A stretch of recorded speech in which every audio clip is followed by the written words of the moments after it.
Why does the Torah make such a big deal out of first? And it does so in so many scenarios.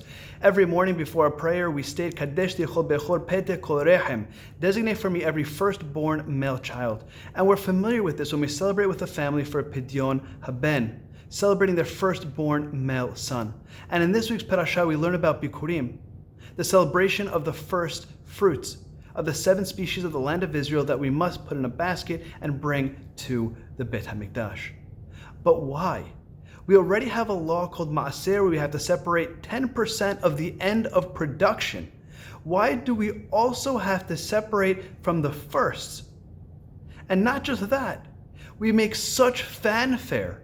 We don't just go alone, we go with a throng of people, with song and musicians, flutes, and there are oxen that are leading us, whose horns are glazed with gold, and there are crowns placed on their heads.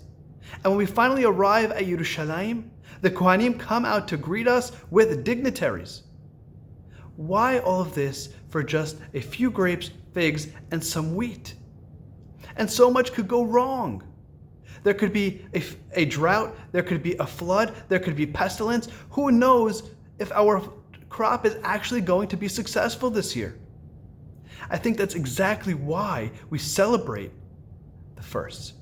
Because so much can go wrong. And it's easy to be a pessimist and a cynic. Because yes, absolutely, we do not know what the future is going to bring, and it could be bleak. We don't know.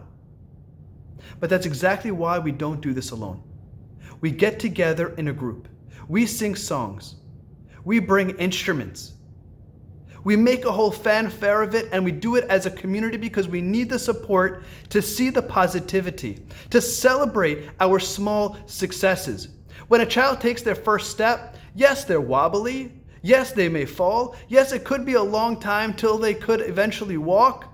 But we celebrate that success, and we help each other to see the positivity, to recognize the trajectory that could go well. Let us learn to celebrate our small successes, to be positive, to be optimistic, to celebrate the firsts of when things are going well. Shabbat Shalom.